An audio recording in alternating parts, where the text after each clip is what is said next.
Okay, check me out though. Check me out. We got casual Geographic today. Now check me out though. The most murderous creature on earth is not what you think. Okay, so it's probably gonna be some cutesy ass animal, but that will body you. Just look at it. Okay, that should not cute. Don't let them fool you. What is this? It looked like a meerkat, but blind. I ain't gonna lie. Hey, we just did Tier Zoo. Feel like, hey, they be in contact. Yo, you about to upload? I'm about to upload to facts. Exactly. Let's check it out. Shout out to Casual Geographic. Link to the original video down below. If y'all want to check it out, please do so. And with that being said, oh yeah, if you guys didn't know, we have a gaming channel called DNA. We just finished Detroit Become Human, and we started Batman Telltale series. Man, that's crazy. Hop in that motherfucker. Or I'ma beat your ass like Batman. So in 2016, the University of Granada published a study that tried to answer the question of what mammal out of the thousands on Earth is the most homicidal. And the results, well, if it wasn't on paper, you wouldn't believe it.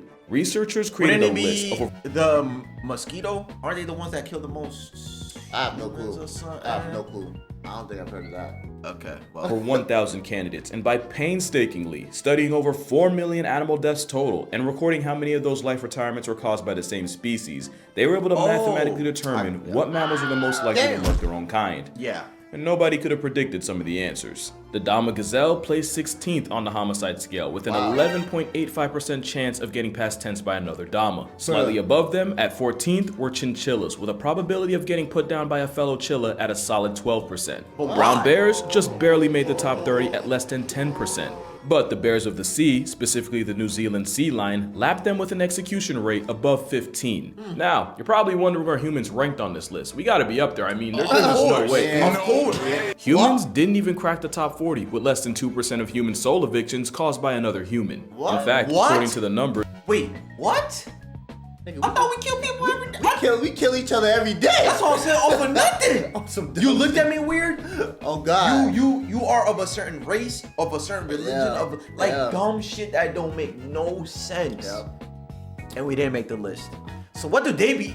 What did they? I don't know. What happened? I don't know. They just wake up, I'm killing. Yeah, they just wake up have with far violence. more bloodlust than humans and chimpanzees. But the most horny for homicide mammal in this study, the most murderous creature on Earth, was the meerkat. No, not a meerkat, the meerkat, with about 20% of those in God's recently deleted having been airdropped by another meerkat. But like with any true psychopath, to see where these tendencies come from, we gotta look at their family. Meerkats are a type of mongoose, an animal that essentially married crackhead determination with gang mentality. Yeah. We're gonna get back to them in a second, but just know, running a fade with mongoose is like getting attacked by a team of temperamental tube socks with teeth. But if you take a wider look, meerkats belong to a superfamily that I'm not even gonna try to pronounce. I just know that they share it with Herpesstodia.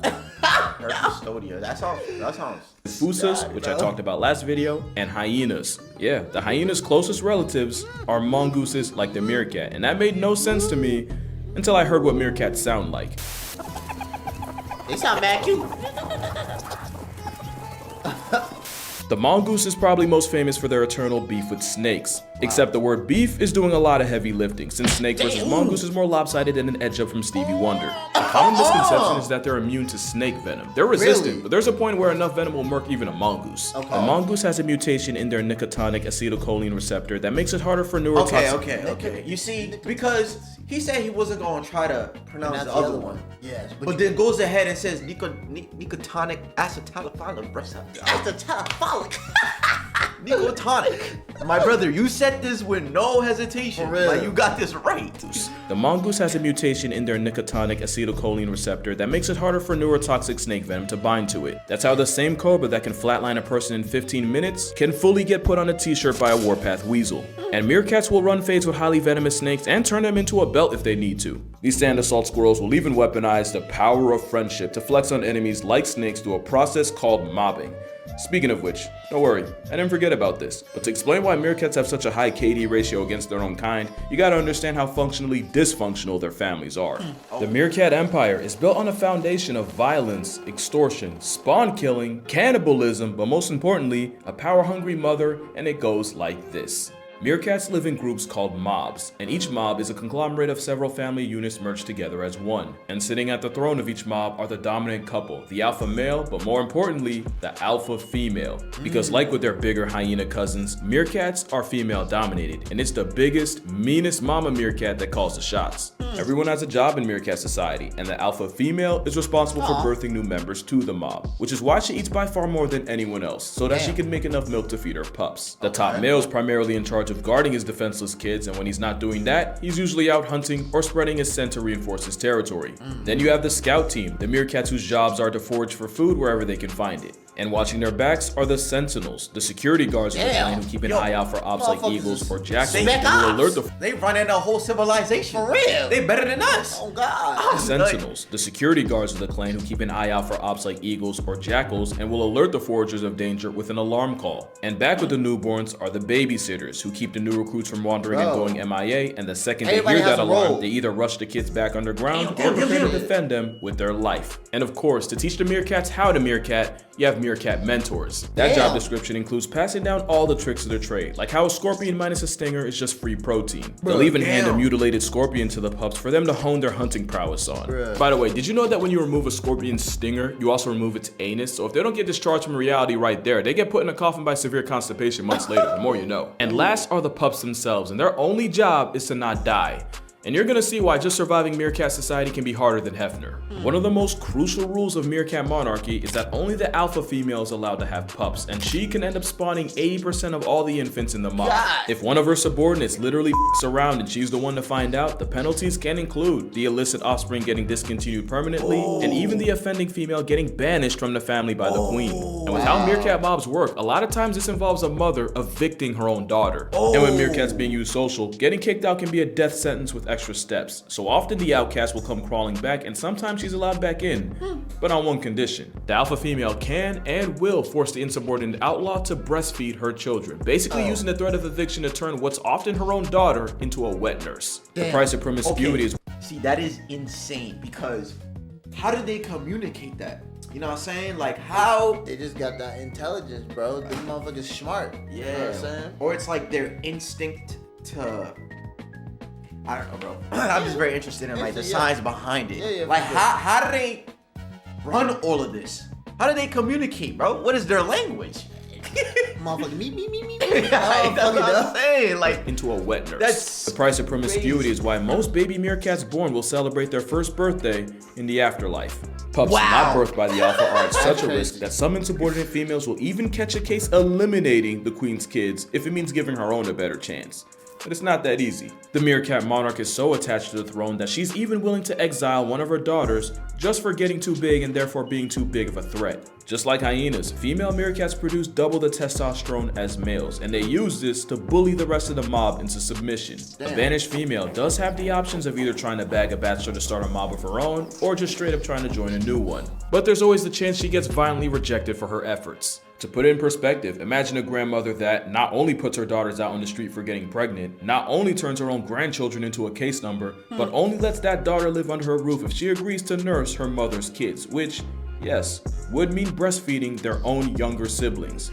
It's twisted, but that's just how meerkats manner. And speaking of siblings, even your own roommate in the womb weight room can do you dirty. Meerkat pups will often square up and throw paws with each other, and even though these fights aren't to the death like with hyena cubs, there's a direct relationship between the availability of food and just how violent these fades can get. Early on, meerkat pups rely 100% on helpers bringing them food, and a pup will start something with their own sibling if they see that one getting too close to a helper. The human equivalent would be your mom coming home with McDonald's and you and your brother throwing fisticuffs with the winner getting to eat and the loser getting to watch. Damn. Actually, we might not be that different. And if that weren't enough, there's always the possibility of a rogue male kidnapping an unsupervised pup to try to add it to his own mob. To be fair, kidnapping's rare, but it usually ends with one less meerkat to count. Now, everything I just mentioned involves politics within the mob. Inter-mob conflicts happen too, and it's usually when a foraging party of sand-seasoned assassins trespasses into rival territory. And like with every other aspect of this murder mongoose's life, this too can lead to violence. The meerkat mafia will try to intimidate the opposition with a war dance. Now usually, that's all this is, just a bunch of aggressive posturing and a healthy helping of hold me back. But 10% of the time, words can't do what war can, and it gets physical enough to remove multiple meerkats from the census. And according to studies done in the Kalahari, almost half of mob-on-mob brutality is initiated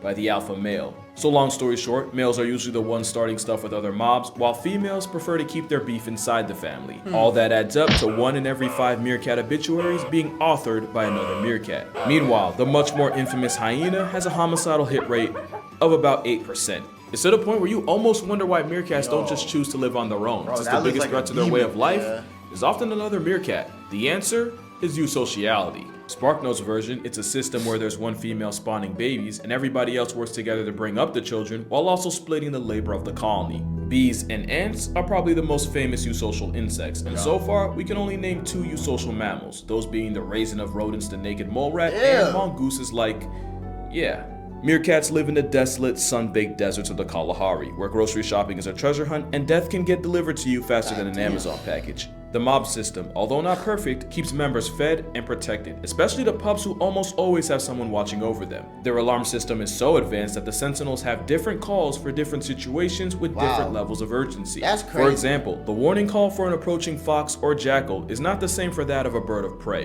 And like I said, the power of friendship is their best weapon against threats like snakes. In fact, the only snakes they really have to worry about are the ones related to them. So, when it comes to meerkat family, you can't live with themselves. Yeah, themselves, Okay, like that. Okay. Hey, yo, casual. I see that. See the things play. they really have to worry about are the ones related to them. So, when it comes to meerkat family, you can't live with them, but you don't got a chance in hell without them. I've called a lot of animals homicidal, but no mammal is more murderous and more of a legitimate danger to themselves than a baby-faced foot-tall Terminator and the comic relief of Lion King. Thanks for watching, and I'll see you all in the next one. Damn. Nah, this is crazy. What is that? Oh, a board? I think so. That boy said, I would beat you up, bro.